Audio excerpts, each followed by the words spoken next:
Yeah, a couple good wins, Cameron and Oklahoma Christian, and just played really well in Cameron, I thought, and kind of took it to them from start to finish, and they hung around a little bit, but I think it ended up being 15 or 20, and everybody played well in that game. We started off a little slow against Oklahoma Christian, and Coach Gove subs our guys in and out, and he did a great job, and we pulled everybody and got everybody. We got the new five in there. We had Kemper was out with an injury.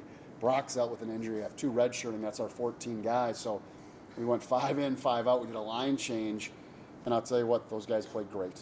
And their effort, everything was fantastic. The ball moved better. The defense was really good.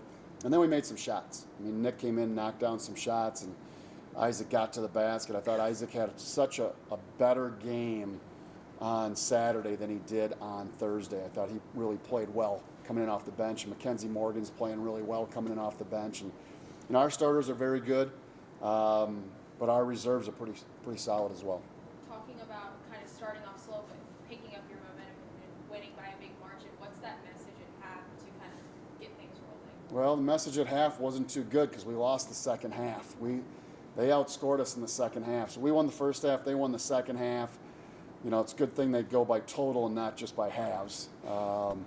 Wasn't that like the old USBL or something like that? They'd play half by half, quarter. You get a point for a quarter. Anyways, let's not ramble. But sometimes it's hard to play with a lead. And, is this a good shot or should we work the clock a little bit more? And so I think our guys, Oklahoma Christian's got a lot of talent. I mean, they've got some talented players, but they just haven't put it all together right yet. And so that could be a dangerous team later in the year. We won't see them until maybe the conference tournament. We only play them one time this year. Same thing with Cameron. Cameron left the West. They're going out to the East. It's a tough. You got to be pretty good to play in the East, and so they'll have a tough schedule. But the West is very solid as well. And we go now down to Kingsville. Then we go to International. And then we go to Durango. We're going for a week and a half or 2 weeks. It's only, I think it's 7 or 8 days, but we're going on the road for a long time.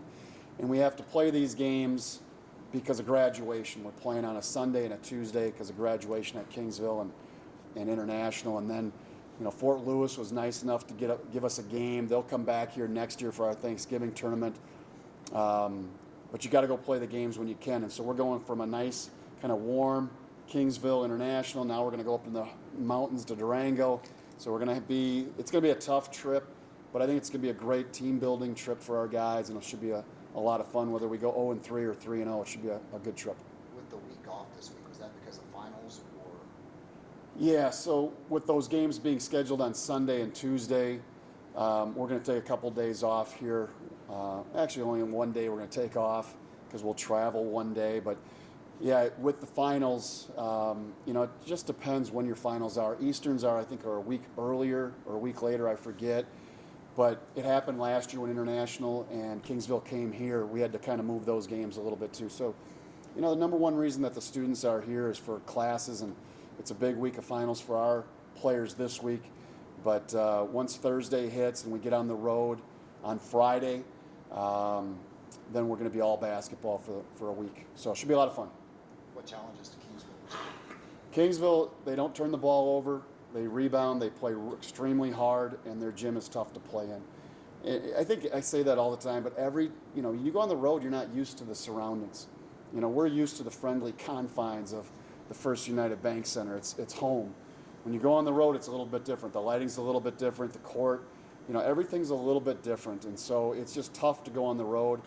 And then at the end of the trip, we go to Durango, and I think their elevation is 8,000 feet or something like that. And so hopefully we'll bring some oxygen masks or something. Hopefully Luke can help us out, our trainer, help us out with that. But that's going to be a really tough trip as well, going from those extremes.